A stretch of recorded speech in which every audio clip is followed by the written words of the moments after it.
daughters are so special that when a male marries a female, he is reminded constantly that who you have married is the special child of someone, dear to someone. So we tell the husbands that when you look at your wife, don't just look at her as your wife. That's not the only title she has. She had a title before that, which was more dear and more valuable. What was it? She is the daughter of so-and-so. She also has her own family that loves her and respects her. So do not disrespect her. Do not abuse her. Like they say, don't make her cry. You know, when my wife cries, I always tell her I'm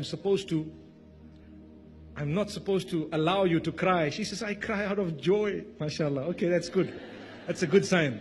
So if you're crying out of joy and happiness, alhamdulillah. But if you're crying out of, sadness, you're stuck, there's no way forward, wallahi, Allah has heard the cry of a wife and a daughter.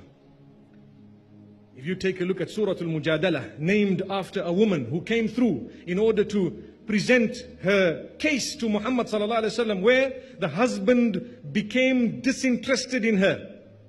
Listen to this, and inshallah I will end on this note. I tell you, very interestingly, there was a woman known as Khawla binti Tha'laba radiyallahu anha. So what happened to her is, she was married, and mashallah, a pretty beautiful woman, next thing expecting, she has a child, and when you have a child, what happens? Subhanallah, people forget that you've now born children, you've graduated into a new level of, motherhood now, and so on. You will not be the same girl you used to be 20 years back. Things have to change. Perhaps you may change in so many ways. You become wiser, and perhaps you may even become a little bit heavier. May Allah subhanahu wa ta'ala grant us ease. She complained because her husband started losing interest or showed disinterest. He was not interested. And he started saying whenever she was trying to get his attention, he would say, you're just like my mother, man. It's okay. You're just like a mother. You're just like my sister, and so on. She went to Muhammad sallallahu alaihi wasallam crying, weeping, complaining, what do I do? This man is saying this to me. He refuses to touch me, and at the same time, he is the one who impregnated me. He gave me the children. He is the one who did this.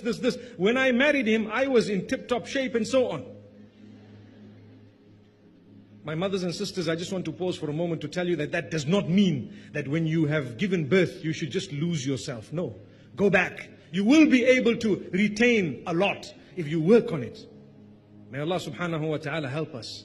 Whether they are sit-ups, leg-ups, whatever you want to call them, they work. Trust me, they actually work. Dedicatedly. So don't use a hadith in order for you to throw yourself, to the side. No, work on it. You will feel good by the will of Allah. Like I said, do it for the right reasons. Going back to this narration. So as she's complaining, do you know what happened? The Prophet ﷺ, obviously it's a difficult situation. What do you say? You need to convince the man. Verses were revealed. قَدْ سَمِعَ اللَّهُ قَوْلَ الَّتِي تُجَادِلُكَ فِي زَوْجِهَا وَتَشْتَكِي إِلَى اللَّهِ.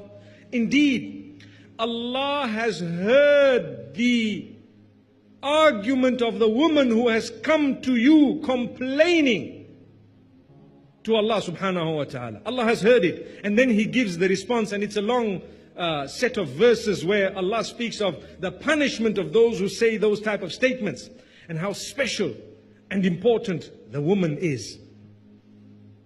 You don't just say these words.